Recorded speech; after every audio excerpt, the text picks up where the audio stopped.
Hey, fourth graders, I'm going to start reading here on page 10. Please follow along.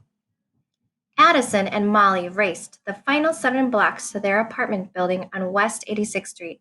Addison skidded to a halt, his jaw dropped in horror. Aunt Delia was already climbing the front steps of their brownstone apartment building. "We're so busted," Molly exclaimed. "We can't afford another grounding. Let's try the back door." "Addison, we live on the 5th floor. There is no back door."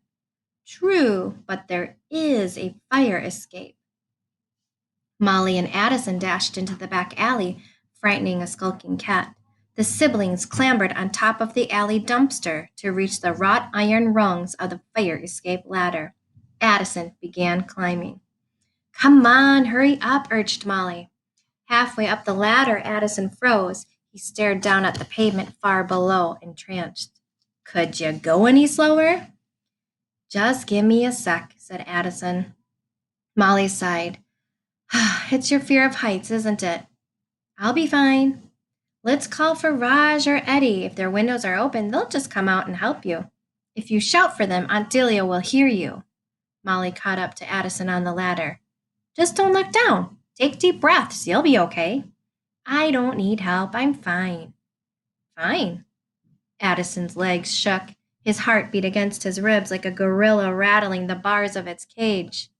"Addison?" He sighed and shut his eyes, realizing he couldn't possibly climb to the 5th floor. Slowly, Addison climbed back down to the dumpster, defeated. He carefully lowered himself to the pavement. Feet on solid earth again, Addison took a moment to collect his breath. "I don't understand it," said Molly. "When are you going to get over this phobia?" "Forget it. Let's just go in the front door before Aunt Delia calls in the National Guard. We're in deep enough already."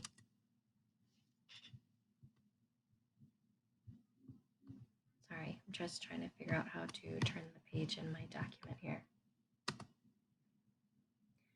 Furious with himself, Addison quietly led Molly out of the alleyway.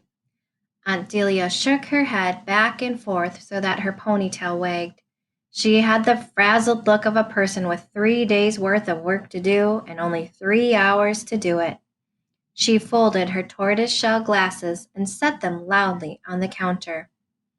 Addison and Molly stared meekly at the black and white tiles of the kitchen floor. "Addison, it's like you never listen," said Aunt Delia, wringing her hands. "I do listen. I just never follow instructions," Addison corrected. Aunt Delia held up one palm, silencing Addison. "I don't want to hear it." Addison pursed his lips and did his best to hold his peace. "You're grounded," said Aunt Delia. "Again," she added. "No television, no sleepovers." Aunt Delia wound up for her knockout punch. "And Addison, no visits to Bruno's Fossil Emporium for a month." "Aw, come on." "No lip, Addison. This is about more than following instructions. When you give me your word, I need to know I can trust you. You need to start accepting some responsibility. Traveling this city by yourself? What if something had happened to you?" "I wish something would happen to me," said Addison, blurted out. "School is unimaginably, inconceivably, impossibly boring. You and Uncle Nigel are always leaving the country, flying to excavations, seeing the world. If I could leave school, I might actually learn something." "Is that why you keep getting into trouble? Because your uncle and I have to work?" "Every time you fly out of the country, you leave Molly and me behind." "Only during the school year," Aunt Delia countered. "Well, I'm ready for more. I'm almost 13. In some countries, I'd be married by now." Addison missed all his afternoon classes to hide in the library and read about Incan treasure, Molly put in helpfully. "Molly," hissed Addison. "Incan treasure?" cried Aunt Delia. "Molly wants to get out of here too. We're tired of being cooped up in school while you and Uncle Nigel trot around the globe." "Don't drag your sister into this, Addison. Molly, unlike you, has never broken a rule in her life. I refuse to believe she is longing for a life of adventure when she can't even take the garbage down to the trash chute by herself. Can't or won't, Addison replied. Aunt Delia stepped out of her high heels, hung her coat in the closet, and set her briefcase down on the table with a clatter. She took a deep breath and ran a hand across her forehead. Addison, I will spend much more time with you when the museum gets back on its feet. Until then, your uncle and I need to work hard so you and Molly have a roof to eat and food to sleep under. I think you got that backward, Molly suggested. Aunt Delia rubbed the dark bags under her eyes and sighed, exhausted. Addison, I don't have time to pick you up from after-school detentions. I don't have time for your more soul-draining teacher meetings about you getting into trouble with Eddie and Raj. Aunt Delia took Addison by his wrists and looked him in the eyes. There is only one of you and only one of Molly. That makes each of you more rare and valuable than ink and gold. Do you understand why I'm upset? Addison nodded. I don't make rules just to be mean.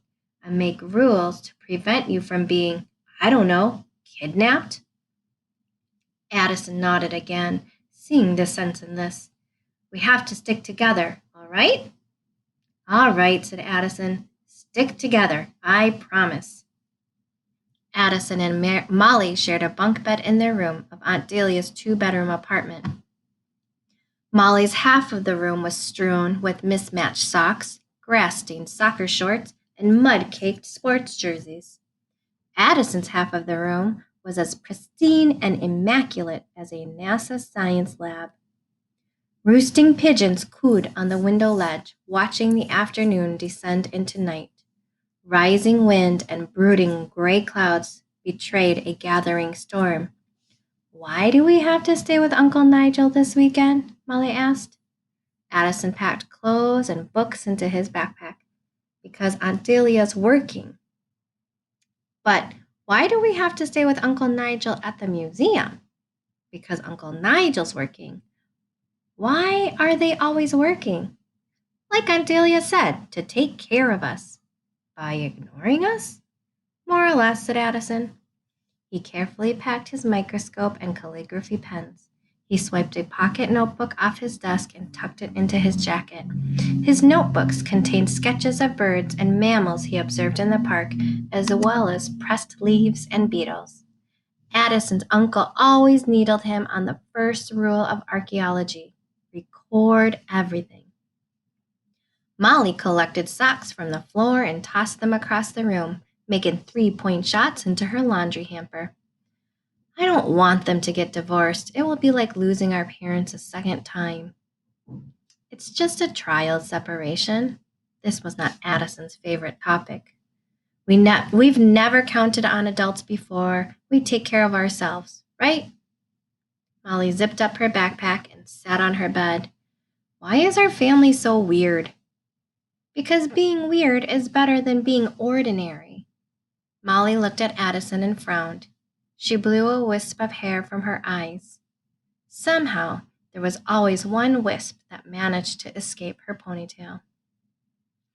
Addison wedged a few more ink and books into his backpack, struggling to close the zipper.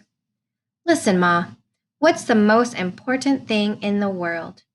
Frank's Pizza on 23rd and Lexington? True, Addison admitted, but the second most important thing is a good attitude. We can't control what happens to us, but we can control how we feel about it. Molly considered this. Outside, the clouds burst. She looked out at the first rivulets of rain, tracing tracks down the window, dividing the world into pieces. The tapping drops grew to a drumroll, announcing the storm's arrival with a crashing timpani of thunder.